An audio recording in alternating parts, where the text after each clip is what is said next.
Yep, it's pruning time.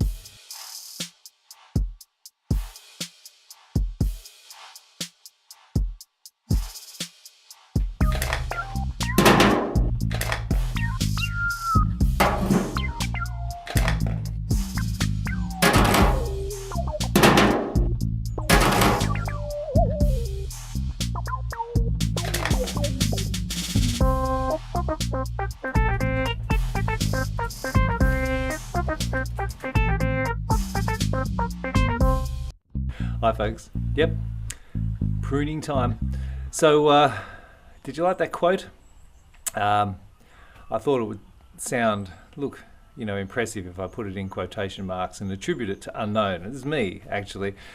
When we bought this place, I don't know, 13, 14 years ago, one of the attractions was that it had like 20 fruit trees, maybe even more if you count all little ones. It had lots of fruit trees. They were about 5 years old. Now, if any of you have planted fruit trees, you know that those first few years, obviously you don't get any fruit and it's just getting established, but 5 years is kind of that sweet spot where they're just starting to come on, but they're not all, old and tired. So it was a real attraction, and that was great.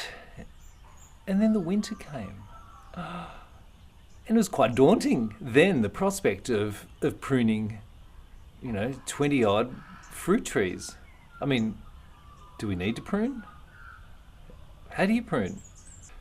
So I did the smart thing, and I researched fruit buds, growth buds, they're different.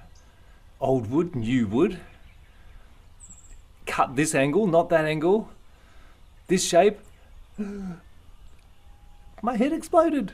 I've come up with pruning rules that I live by, and I thought that's what I'd talk about today. I guess I could say it's based on more the practical aspects of pruning and what works for me. So I suppose it could be, Paul's pragmatic pruning protocol. But that sounds pretty pretentious. Pretentious, Paul? Anyway. So I'll show you around. Right, there's our pomegranate. Persimmon, lime, golden delicious, plum, Santa Rosa, I believe. Plums need a pollinator. It's a narrabeen plum. Pink lady, Granny Smith, pear, believe a Packham. Whoa. Mandarin, got a fig, pair of almonds, I believe that's a Corella pear, another pear here, cherry tree, number 1, this is a quince, we planted this one only a couple of years ago, apple, Fuji, I believe, blood orange,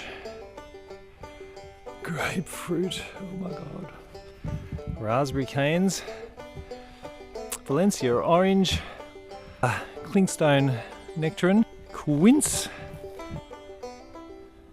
strawberry guava, white peach, New Haven peach.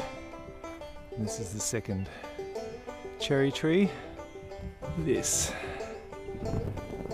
What is that? Size. So, the problem is that regardless of all the technical stuff that you might see, seems to me that if the damn tree is too tall, you can't pick the fruit. So the first thing I do when I'm pruning is I prune to size.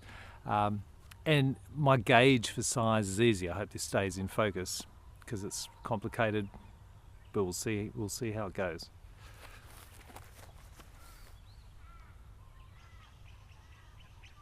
That.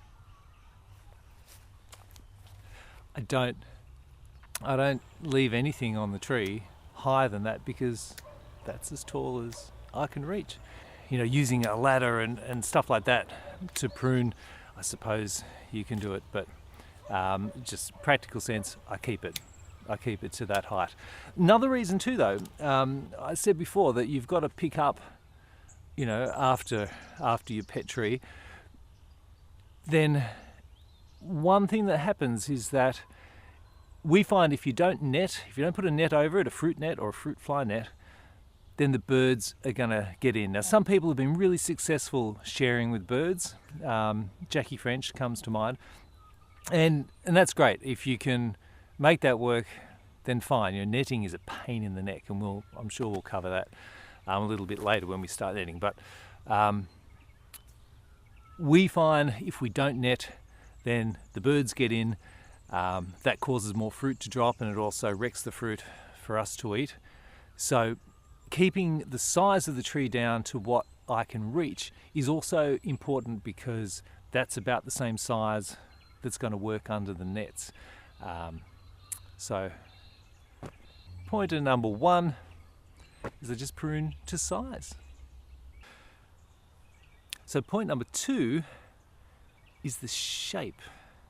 So we've got the size and the shape. For Dave Grohl, it's the colour and the shape, but for me, size and the shape. Now, there's different kinds of kind of common shapes of fruit trees, but the most common is the vase shape, where you'll have, I aim for like 5 branching out main, I don't know, trunklets, and then from each of those will be all the kind of the fruiting growth off that. So a vase shape, being round, vase-like, has a few different advantages. One of them is that being kind of circular, not super high, you're getting kind of the maximum sort of density of fruit for the size. So that's important, as I say, because we're going to put nets over them, and I don't want to have to reach up too high. That seems to work pretty well for me. The other point about vase shape is that it opens up the middle, so you get good airflow and you get good light. So again, they're important. The other kind of shape that, your classic tree shape, your, I don't know, think of your kids' preschool tree drawings, with the big trunk down the middle and the, all the tree leaves and stuff on top, that central leader. Some trees really want to grow like that, but they're hard to net and they can get too big. So what comes to mind for me anyway, I don't know technically about trees, but cherry trees, they want to be central leaders, and in fact when we moved in, they were, and I, through the crafty use of a pruning saw and some tenacity and some pretty lean fruit years, could retrain them into being being a vase shape. But I think retraining is not recommended. It can be done. Now the other thing when it comes to shape is that these little buds here, you might be able to see, I hope you can see, they are going to be where it grows from. So when I'm making a cut, I'm trying to make sure that the cut is as close to vertical as I can. Obviously it's not going to be totally vertical, but as close to vertical as I can. And I want the last remaining bud to be in the direction that I want the tree to keep growing in. So you'll see that this whole arcing form that this one has, so this is a pink lady, that's partially because when I'm cutting, so there's a cut there, that last bud now is pointing outwards. So this year, like in a few months, when it starts growing in spring and summer, it's going to be from there and it's going to be pointing outwards. So number 2 for me is I prune to that shape. What that means specifically is that any growth that's pointing towards the middle, I cut it off, because I'm maintaining that shape. If it's pointing the wrong way, gotta go. Maintain the size, maintain the shape.